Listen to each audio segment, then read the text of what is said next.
मुंबई के नेस्को मामले में चिंता जताई जा रही है, लेकिन इस पूरे मामले में तीन ऐसे एंगल है जो बहुत बेचैनी देते हैं। मुंबई में ड्रग्स पेडलर कैसा दिखता है, इसकी इमेज हमारे दिमाग में होती है। गली या झोपड़पट्टी का कम पढ़ा लिखा ऐसी इमेज होती है। लेकिन इस मामले में जो नाम सामने आए हैं वो देखिए, पटेल अग्रवाल, गैरमलानी, खैरमलानी, ये सारे नाम उस इमेज को पूरी तरह तोड़ देते हैं। क्योंकि झोपड़पट्टी और गली से निकलकर ये ड्रग का कारोबार अब सीधे कैंपस तक पहुंच गया। ये सभी बच्चे मध्यम वर्गीय परिवारों से हैं। मुंबई को व्यापारी वर्ग के ये नाम है। कोई एमबीए का छात्र है, कोई बिल्डर है, तो कोई डॉक्टर है। इसलिए ये सच्चाई सोचने पर मजबूर करती है, खासकर अगर आप जब माता पिता हो तो इसे गंभीरता से समझिए। इस पूरे मामले की शुरुआत हुई 11 अप्रैल को। नेस्को सेंटर में नो टाइम नाइट डीजे का एक कॉन्सर्ट हुआ। युवाओं की भारी भीड़ जुटी। सारे नियम तोड़कर वनराइज पुलिस के नाक के नीचे रात भर धमाके चौड़ी मचाई गई। इसका नतीजा क्या हुआ? दो छात्रों की मौत हो गई। अगले दिन जांच में पता चला कि ये मौत ड्रग ओवरडोज से हुई है। यह जानने के बाद नेस्को प्रशासन और पुलिस हरकत में आई। जांच शुरू की। अब तक 12 लोगों को गिरफ्तार किया जा चुका है। शुक्रवार को महेश खेरमलानी और मार्क को गिरफ्तार किया गया। यह सब होने के बाद वो विदेश भाग गया था। शुक्रवार को जब लौटा तो मुंबई एयरपोर्ट पर पुलिस ने उसे अरेस्ट किया। वो विदेश में रहते हुए इस रैकेट को चला रहा था या नहीं, इसकी भी जांच हो रही है। अब इस जांच से फिर तीन एंगल दिखते हैं। पहला एंगल यह कि टेक्नोलॉजी ने ड्रग को इस धंधे में अदृश्य कर दिया है। पहले ड्रग पेडलर पहचाना जा सकता था।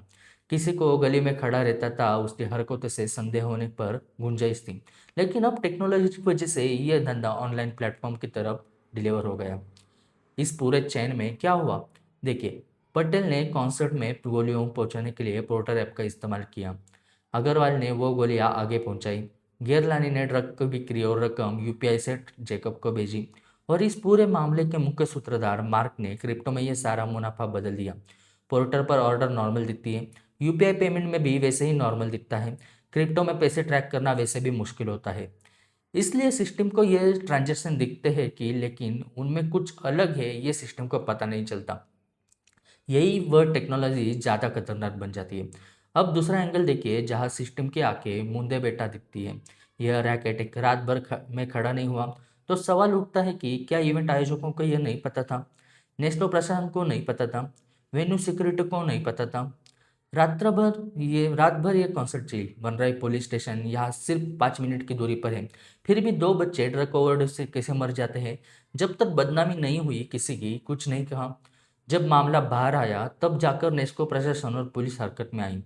उनका जगना जिम्मेदारी नहीं, बल्कि सिर्फ एक प्रतिक्रिया है। अब तीसरा एंगल देखिए।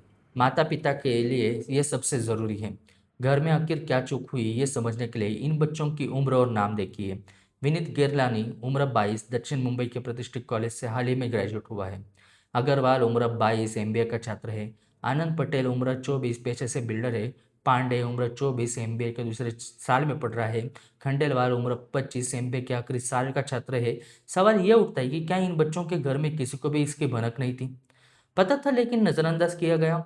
एमबीए करते करते उन्होंने ड्रग पेडलिंग शुरू कर दी क्या? जल्दी पैसा कमाने के लिए ये उनका साइड बिजनेस था क्या? इसी मामले की जिसकी मौत हुई वो जीआरई पांडे की क्लासमेट थी। जांच में पता चला कि उसने इससे पहले भी एक कॉन्सर्ट में ड्रग्स लिए थे। मतलब ये ड्रग्स लेना सिर्फ उसके लिए कहीं, बल्कि उसके पूरे सर्कल के लिए एक नॉर्मल बात थी। तीनों स्तरों पर एक गैप दिखती है। टेक्नोलॉजी में गैप है, घर में गैप है, और सिस्टम में भी गैप है। इसी गैप से इसी दरार का रैकेट इतना गहराई तक घुस सका कि यह सब कुछ हुआ। आखिर इस मामले में जिन दो छात्रों की मौत हुई उनके चेहरे हमारी आंखों के सामने हैं। उनके माता पिता का दर्द भी हम समझ सकते हैं। लेकिन जिन्हें गिरफ्तार किया गया उनके घर में कोई भी रात भर जाग कर काट रहा होगा। इसलिए इस मामले को सिर्फ एक खबर की तरह नहीं देखना चाहिए। समाज के तौर पर हमें इससे क्या सीखते हैं ये ज़्यादा ज़रूरी है। ऐसे मामले दोबारा ना हो इसके लिए भी अभी अपना काम होना बेहद ज़रूरी है।